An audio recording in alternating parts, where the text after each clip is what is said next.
자비로우신 우리 하나님 아버지, 교회가 잠시 폐쇄되었지만은 하나님의 크고 놀라운 강한 능한 손으로 이 자리에 와서 하나님께 예배드리게 하시니 우리 하나님 아버지 앞에 감사와 영광을 돌려드립니다. 오직 우리 하나님께서 우리를 이 자리로 불러주셨사오니 우리가 하나님을 예배하고 하나님을 찬양하며 주의 뜻을 따라 사는데 조금도 부정함이 없도록 저희들을 근거하여 주시고, 어른 중에도 하나님의 말씀을 따라 예배하며 찬양한 모든 주의 백성들을 근거하여 주시고 복이 피어 주시옵소서. 오늘 우리가 하나님 아버지 앞에 나와서 이 새벽에 예배하는 은혜를 주여사오니 우리의 찬양을 받아주시고 우리의 예배가 신령과 진정으로 드려지는 예배가 되게 도와주시며 우리 하나님은 영광을 받아 주시옵소서. 우리 구주 예수님 이름으로 기도드리옵나이다. 아멘.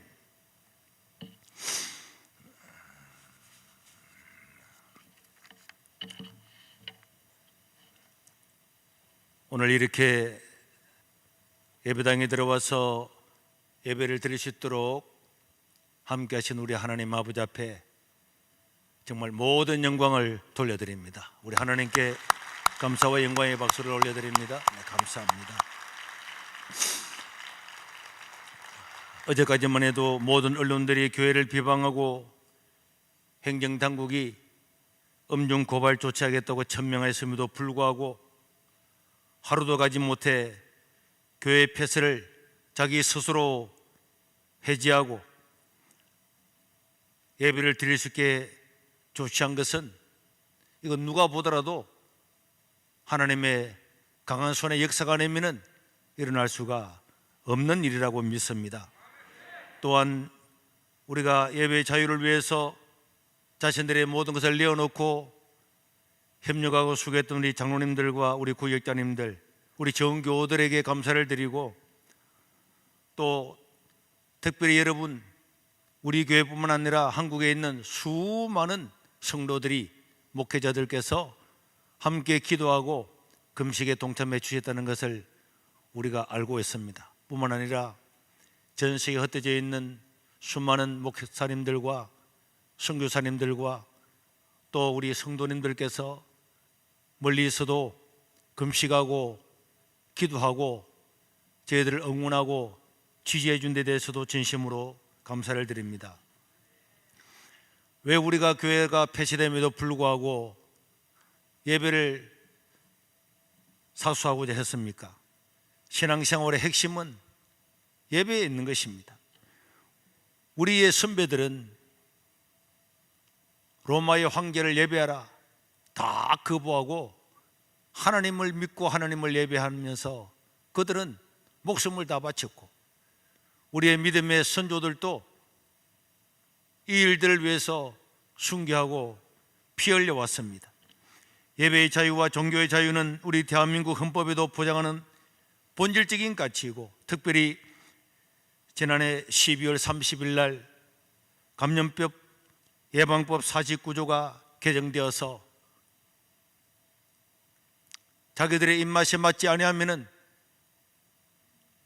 경고를 하고, 경고를 해도 예배를 드리면은 10일 동안 운영 정지를 하고, 10일 동안 운영 정지를 하면은 했는데도 예배를 드리면은 교회를 폐쇄하고, 그리고도 예배를 드리면은 교회 간판을 뜯어내고 표지판을 뜯어내고 십자가를 뜯어내겠다고 법률로 정했습니다. 그러나 그들은 그렇게 하지 못하고 하루 만에 교회 문을 누구도 열어달라고 하지 않았는데 자기들 스스로 문을 열은 것입니다. 우리는 국가의 법을 따르지만은 황당하고 위법한 이런 법은 결코 따라갈 수가 없는 것입니다. 예배를 드렸다고 고발하고 예배당을 철거하고 폐쇄하고 십자가를 떼내는 것이 헌법 정신이겠습니까? 국가가 교회 구성원들의 의사는 깡그리 무시하고 교회 예배의 방식과 형태까지 정하여서 일방적으로 강제하는 것은 이거는 교회에 대한 포갑이고 탄압이라고 하지 않을 수가 없는 것입니다. 오늘 우리는 하나님의 강건적인 은혜로 이 자리에 다시 와서 하나님께 예배를 드리지만은 앞으로도 교회 구성원들의 의사와 상관없이 5,000명, 6,000명 모이는 교회도 20명 미만으로 모이라고 하든지 이런 고학적이지도 않고 객관적이지도 않는 이런 일은 절대로 순응할 수가 없고, 예배를 신미하고 예배를 드리게 하지 못하는 모든 우리의 세력들과는 우리의 신앙으로 끝까지 싸워서 이길 것입니다. 오늘 이렇게 예배드리게 해주신 우리 하나님께 다시 한번 감사를 드리고 우리 교회 여러분들에게도 진심으로 감사드립니다. 그동안에 짧은 시간이지만 수많은 우여곡절이 있었고 또 많은 어려움이 있었고 백년 얻어먹을 욕도 다 얻어먹고 했지만은 우리가 이것이 옳은 길이라면은 그 길은 결코 외롭지 않고 두렵지 않는 길이고 승리를 주신 우리 하나님께서 우리와 함께 하시니 우리는 염려 없는 인생을 살아갈 수 있는 줄로 믿습니다. 다시 한번 우리 하나님께 영광과 감사의 박수를 드리겠습니다. 저는 이번에 이 사태를 겪으면서 이거는 정말 시간 한 날부터 지금까지 하나님의 큰 역사였습니다. 그거는 그냥 말하는 역사가 아니고 하나님께서 강건적으로 우리 교회를 사용하셨고 우리가 순종했고 하나님은 그 일을 이루셨습니다. 이 정말 기적 같은 일을 주일날 우리 성도들과 함께 나누기를 원하고, 오늘 우리 큐티집 누가복음 7장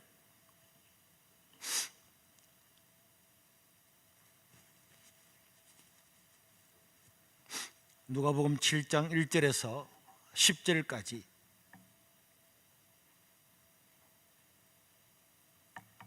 다 같이 읽도록 하겠습니다.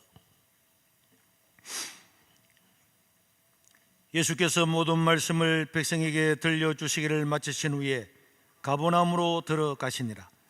어떤 백부장의 사랑하는 종이 병들어 죽게 되었더니 예수의 소문을 듣고 유대인의 장로 몇 사람을 예수께 보내어 오셔서 그 종을 구해 주시기를 청한지라. 이에 그들이 예수께 나와 간절히 구하여 이르되 이 일을 하시는 것이 이 사람에게는 합당하니이다. 그가 우리 민족을 사랑하고 또한 우리를 위하여 회당을 지었나이다 하니, 예수께서 함께 가실 때 이에 그 집이 멀지 아니하여 백부장이 벗들을 보내어 이르되 주여 수고하지 마옵소서. 내 집에 들어오심을 나는 감당하지 못하겠나이다. 그러므로 내가 주께 나아가기도 감당하지 못할 줄을 알았나이다. 말씀만 하사 내 하인을 낫게 하소서. 나도 나무의 수하에 든 사람이요 내 아래도 병사가 있으니 이들을 가라면 가고 저더러 오라면 오고 내 정도로 이것을 하라면 하나이다. 예수께서 들으시고 그를 놀랍게 여겨 돌이키사 따르는 무리에게 이르시되 내가 너에게 이르노니 이스라엘 중에도 또 이만한 믿음을 만나보지 못하였노라 하시더라. 보냈던 사람이 집으로 돌아가 보매 종이 이미 나아 있었더라. 오늘 읽었던 이 말씀도 우리가 이미 잘 알고 있는 말씀입니다. 예수님께서 가버나움으로 들어가셨는데 그때에 한 로마 백부장의 종이 병이 들었습니다. 이 절에 보면은 어떤 백부장의 사랑하는 종이 병들어 죽게 되었는데 이 백부장은 유대인의 장로들에게 부탁을 했습니다. 여러분들이 예수님께 가서 죽어가는 우리 종을 살려달라고 이야기를 해달라고 그렇게 말씀을 했습니다. 여러분, 유대인들은 전통적으로 로마와는 적대적인 관계에 있는 것은 다 잘 알 겁니다. 세리조차도 세금을 거둬서 로마에 드린다는 그 한 가지 이유 때문에 아예 세리는 죄인의 대명사로 그렇게 지칭을 하게 되었던 것입니다. 그러나 유대인의 장로들은 예수님께 나와서 5절에 보니까 이렇게 말씀했습니다. 그가 우리 민족을 사랑하고 또한 우리를 위하여 회당을 지었나이다. 유대인들도 이 로마 백부장을 좋아하고 로마 백부장도 유대인에 대한 그런 편견을 가지고 있지를 않았습니다. 유대인들이 생각할 때도 이 로마의 백부장은 우리 민족을 사랑하고 심지어 하나님께 예배하는 회당도 지어줬다고 이야기하고 있습니다. 참으로 특이한 백부장이 아닐 수가 없는 것입니다. 로마 사람들과 일반 로마 사람들과 같지 않았고, 그래서 우리 예수님은 이 백부장의 믿음과 선행을 결코 잊지 않으시고 기꺼이 그렇게 하겠다고 약속을 하고, 그 백부장의 집이 멀리 있지 않았기 때문에 예수님도 그 백부장의 집으로 가려고 출발을 했습니다. 6절에 보면은 예수께서 함께 가실 때 이에 그 집이 멀지 아니하여 백부장이 벗들을 보내어 이르되 주여 수고하지 마옵소서, 내 집에 들어오심을 나는 감당하지 못하겠나이다. 여기 보면은 이 백부장이 참으로 놀라운 믿음을 가지고 있다는 것을 알게 되는 거죠. 이 백부장은 주여, 예수님을 주님이라고 불렀습니다. 내 집에 들어옴을 내가 감당하지 못하겠습니다. 로마 백부장의 그런 군이라든지 그런 교만한들은 다 버렸습니다. 그리고 7절에 보면은 그러므로 내가 주께 나아가기도 감당하지 못할 줄을 알았나이다. 말씀만 하사 내 하인을 낫게 하옵소서. 이 백부장은 자기 집으로 오는 예수님을 사람을 보내서 막으면서 나는 예수님이 우리 집에 들어오는 것을 감당할 수가 없습니다. 그냥 오지 마시고 예수님께서 말씀만 해달라고, 그러면은 내 하인이 낫겠다고 믿은 것입니다. 너무나 대단한 믿음이에요. 그 당시 예수님을 주님이라고 부르실 뿐만 아니라 그 주님의 권능과 능력과 모든 걸 알았었기 때문에, 어쩌면 이 로마의 백부장은 이미 구약 성경을 연구를 해서 바로 이분이 메시아라는 걸 알았는지도 모르겠습니다. 그렇기 때문에 예수님께서 우리 집에 올 필요가 없고 말씀만 하십시오, 그러면 내 종이 나을 겁니다, 이 확신을 가지고 이야기를 한 것입니다. 그러면서 이 믿음을 적용을 하는 거죠. 8절에 보면은 8절에는 놀라운 말씀을 하고 있습니다. 나도 나무 수야에 든 사람이요 내 아래에도 병사가 있으니 이들을 가라 하면 가고 저들을 오라 하면 오고 내 종들로 이것을 하라 하면 하나이다. 사람들은 성경에 있는 말씀을 믿는다고 이야기합니다. 아멘으로 화답합니다. 그러나 실제로 나한테 무슨 문제가 생기면은 하나님의 말씀은 말씀이고 내 삶에 적용을 하지 않는 것입니다. 하나님의 말씀은 능력이 있고 하나님의 말씀은 이 말씀 한마디로 우주 만물을 창조하는 능력이 있음을 믿습니다. 이것을 우리가 믿는다고 하면서도 내 삶에 어떤 문제가 일어나고 내 삶에 어떤 고난이 오고 나한테 실제적으로 문제가 왔을 때는 이 말씀들은 다 버리고 말씀은 말씀이고 눈에 보이는 것 때문에, 눈에 보이는 고난 때문에, 현재 때문에, 상황 때문에, 환경 때문에 말씀은 말씀이고 자기 자신을 적용을 하지를 않는 것입니다. 그런데 이 로마 백부장은 예수님, 나도 내 밑에 100명의 군사가 있습니다. 이 군사들은 내가 뭐라고 명령을 하면은 바로 움직입니다. 하물며 예수님께서 말씀을 하면은 병이 낫지 않겠습니까? 주님은 주님이 아니십니까? 큐리오스가 아닙니까? 우리의 왕이 아니십니까? 그 로마 백부장의 이 믿음, 자기 삶에서 일어났던 사건들을 통하여 믿음을 그대로 적용을 하고 있는 것입니다. 적용되지 않는 믿음은 믿음이 결단코 아닌 것입니다. 야고보서 2장 17절에도 야고보 선생님 뭐라 그랬습니까? 행함이 없는 믿음, 적용하지 못하는 믿음은 죽은 것이라고 했습니다. 26절에도 그는 말하기를 영혼이 없는 몸이 죽은 것과 같이 행함이 없는 믿음은 바로 죽은 것이라고 이야기하고 있는 것입니다. 이렇게 백부장이 자기의 믿음을 고백했을 때에 9절에 보면 우리 예수께서 들으시고 백부장의 그 신앙 고백과 자기 삶에서 너무나 쉽게 적용하는 그 말씀을 들으시고 그를 놀랍게 여겨 돌이키사. 너무너무 놀라운 거예요. 이런 믿음을 지금까지 우리 예수님 본 적이 없었어요. 그래서 가던 길을 일부러 돌이키사 돌아서서 따르는 무리들에게, 예수님을 밀치고 따르는 그 무리들에게 자랑을 했습니다. 내가 너희에게 이르노니 이스라엘 중에서도 이만한 믿음을 만나보지 못하였노라 하시더라. 예수님이 그 백부장의 믿음과 그 이야기를 듣고 얼마나 좋았던지 자기를 따라오는 무리들에게 돌아서서 봐라, 이스라엘 중에도 이렇게 믿음 있는 자가 있느냐 칭찬하고 놀라워하고 있는 것입니다. 이스라엘 사람들, 수많은 유대인들이 예수님을 따랐습니다. 그러나 그들은 예수님을 백부장처럼은 믿지를 않았어요. 믿지 않는 곳에는 어떤 역사도 나타나지 않는 거예요. 모든 역사는 믿음의 역사입니다. 데살로니가 교회들에게 사도 바울이 뭐라 그랬습니까? 믿음의 역사와 사랑의 수고와 소망의 인내라고 그랬죠. 믿음에는 반드시 역사가 나타나는 거예요. 그러나 믿지 않는 곳에는 하나님의 역사가 일어날 수가 없는 것입니다.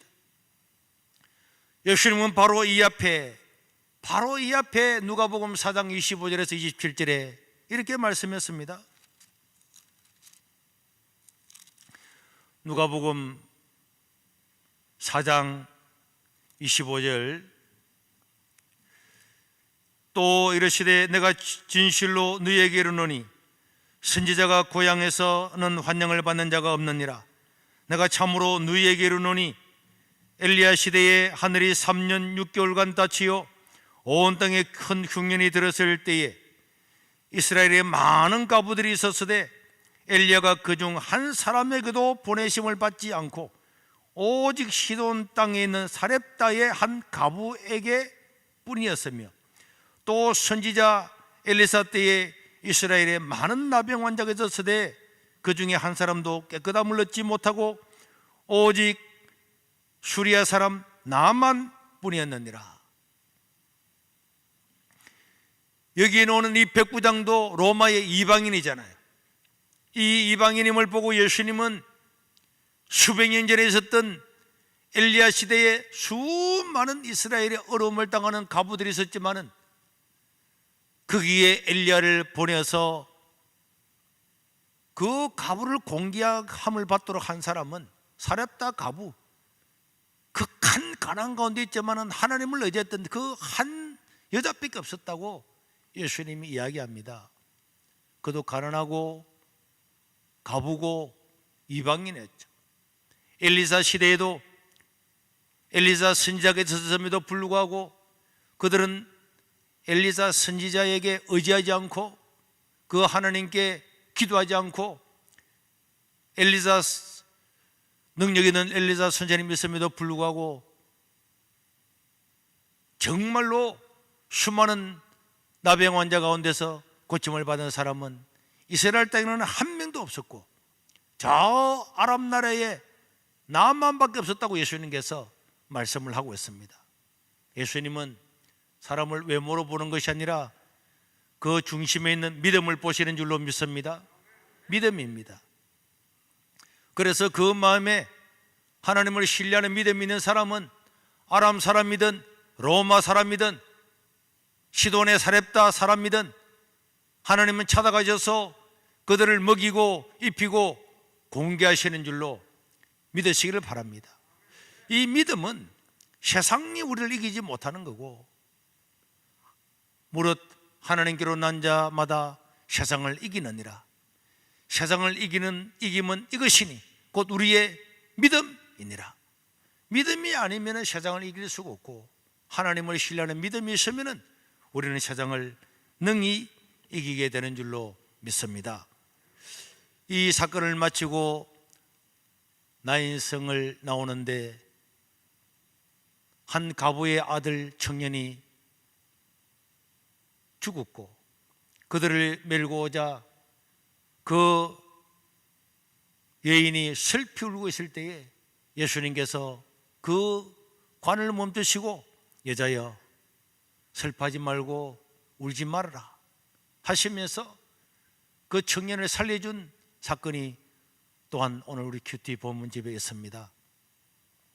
우리 예수님은 긍휼의 하나님이시고 자비로우신 하나님이시고, 우리는 의가 부족하고 약하고 범죄하고 이 세상 가운데서 정말 구원받을 자격이 0.00001%도 없는, 그냥 전적으로 100% 타락했음에도 불구하고 우리에게 구원을 주셨고 하나님의 자녀로 삼아 주셨고, 그렇기 때문에 오늘 우리에게 각자가 다 어려운 거 하나님께 기도할 내용이 있지만은 하나님께 있는 그대로 아뢰십시오.